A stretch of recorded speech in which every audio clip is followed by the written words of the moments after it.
The new battle cry from Trump: the election is rigged. It's rigged by the media. It's rigged at the polls. It's rigged everywhere. Even Saturday Night Live, who once let Donald host the show, is involved in this massive conspiracy.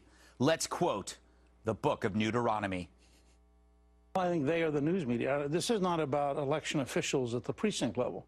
I think it's amazing that Trump is as close as he is right now, considering the one-sidedness of the news media barrage. And the best description of it is by Barry Castleman in his blog, where he said this is a coup d'etat.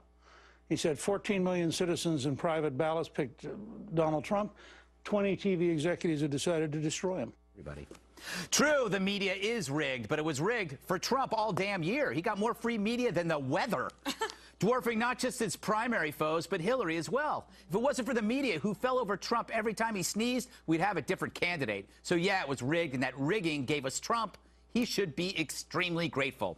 Of course, now he still gets the same coverage, but it's soaked in opposition research. Was he set up? Could it be the media propelled him to the top of the heap, knowing he would be so easy to bring down later? Short answer, yes. Long answer, hell yes. But it feels like Trump is blaming the refs before the game is played, anticipating a loss. And worse, it's a signal that the worst kind of liberal identity politics has spread beyond its borders.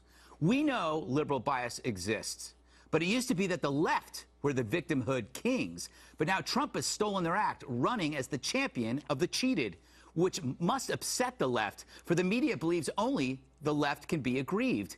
Thanks to Trump, now there's competition.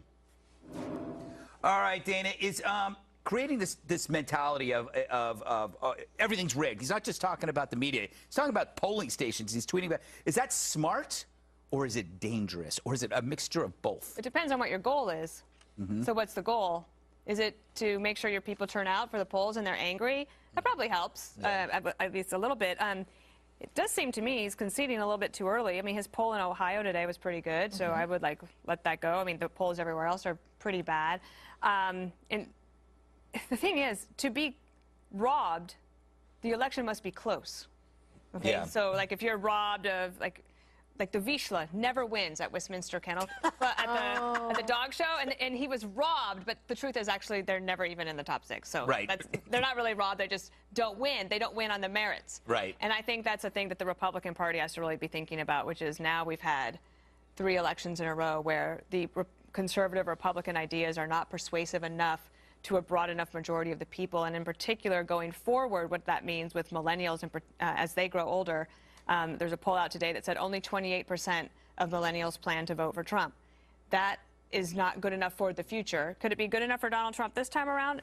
Maybe there's a path along the way, but I think saying that it's rigged, I agree with a lot of people who say that it's dangerous. Is it, Eric, the message is going to work with his supporters. Will it get anybody else?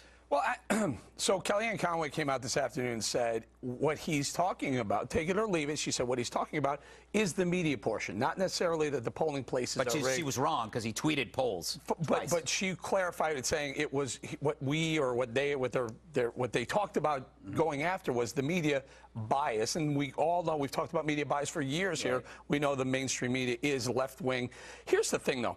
Trump did get a lot of free press, a lot of free media, but it wasn't all good. There was a lot of bad stuff in the meantime. If you need any proof of that, turn on CNN, and it's just like trashing him the whole time down. That's part of the free media he's getting.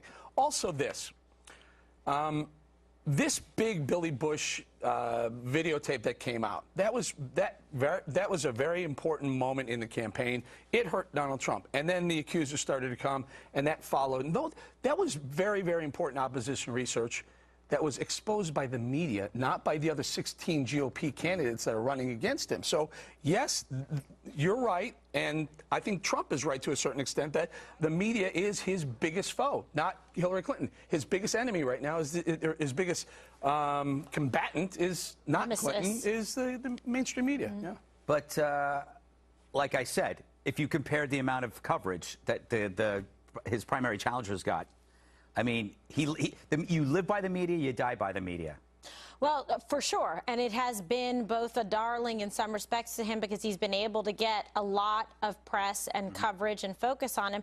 But he's also the guy that says yes to the interviews. I know when we've tried to book people, you know, and New Year's and other things, it's like people are like, no, no, or Hillary come on here, no. But he says yes, and he makes himself available, and he sticks around and talks to all the reporters after each of these debates in the primaries. I saw it, and I was like, wow, honey badger, because he wasn't going home. It was still like 12:30, et cetera. But again, there's risk with that. There can be great reward, but tremendous risk. Because what do we see? This is almost just like, you know, medieval in its origins. They build you up to, you know, take you down for the great fall. Obviously, they had this opposition research and this tape of him. They knew that this existed, but it was placed and perfectly timed for like maximum impact. But who do you think knew that I'm just curious. NBC when he says knew they had it. I mean, they knew they had it.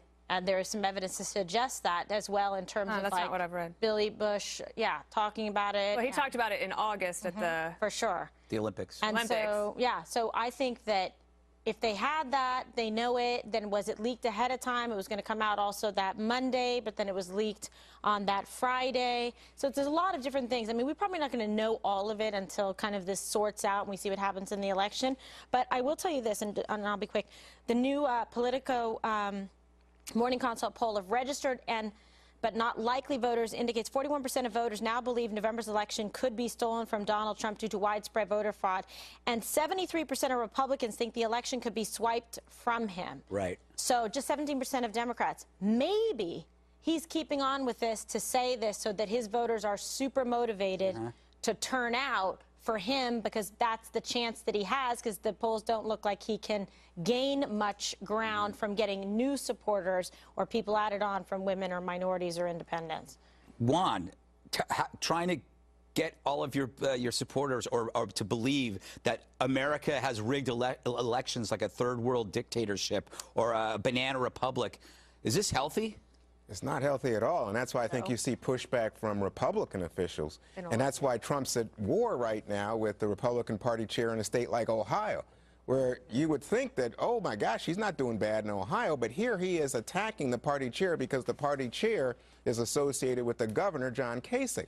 And so he's going after the party chair, and the party chair, I think, was on Fox News today saying, hey, wait a second, we run a fair election. I'm responsible for election here. I'm a Republican. You see the same thing in North Carolina. He's going after Republican officials. And what you see is pushback, including from people like Paul Ryan. He just continues to attack Paul Ryan. Again, I don't know why, but he's going after Republicans. To me, it looks like the Civil War is raging. The problem is that he also says things, Greg, like, oh, you know what? You should monitor those inner cities. Oh, geez. I mean, so now it's like, oh, yeah, let's go after those minority people, because that's where they are. Inner city is a euphemism for that. And so, you know what we're going to do? We're going to ask our white voters to watch those minority. I mean, I think this is poisonous for us as a people, as an American people. Well, can I play Giuliani? This is Giuliani this morning talking about voter fraud. I'm sorry, dead people generally vote for Democrats rather than Republicans. Do you want me to tell me that I think the election in Philadelphia and Chicago is going to be fair? I would have to be a moron to say that.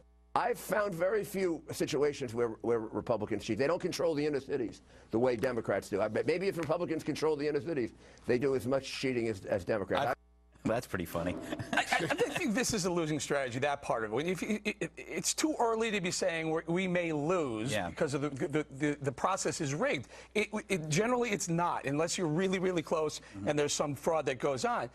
It's a winning strategy to say the process is rigged because the media is in the tank for the Democrat. Right. That works, and that will get people behind you. But this idea that we may lose already with 22 days out, it's a mistake, because he's within the margin of error in every single swing state, every single one of those, with the exception of maybe Michigan. I think it's 10 or 11. But everything else is within the margin of error. This is not over if you get the right message and nail it down now. One of the things that the media couldn't rig was organizational efforts in the states. And if you look at early voting, the Democrats put a premium on it.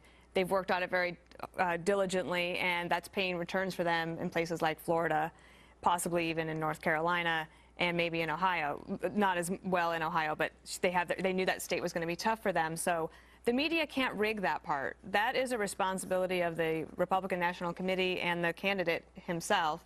And the fact that the first debate was so important and he was largely believed to have lost that debate, the media couldn't rig his performance.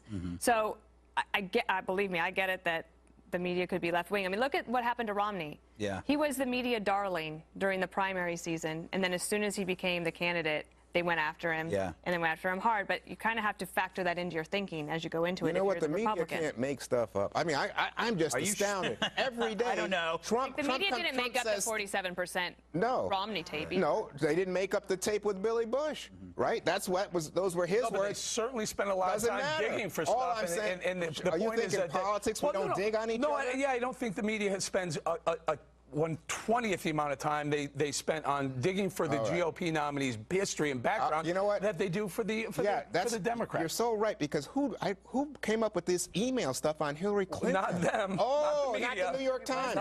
Oh, you mean the original? Times. Yeah. Oh, I make stuff up. But anyway, let me just say, I think that what you've got here is a situation where the momentum is clearly with Hillary Clinton in all these swing states. But the key point is, I hear from people all the time, well, maybe the polls are wrong because there's a silent group of people, Trump supporters, who are afraid to admit they're a Trump supporter, and they're going to rush to the polls. This is what Trump is now saying. This is the last. But every time, Greg, it's stoking alienation, anger, a sense that somehow the system is against him. And even Republicans are against him. But we got to move on. But my point is, the left has been stoking division forever, and it's just the right has finally learned from the left. I think that's what you're seeing. Trump. I don't think this is the right. I don't think this is the Republican Party. It's the Trump Party. That's what I think. Yes, the next.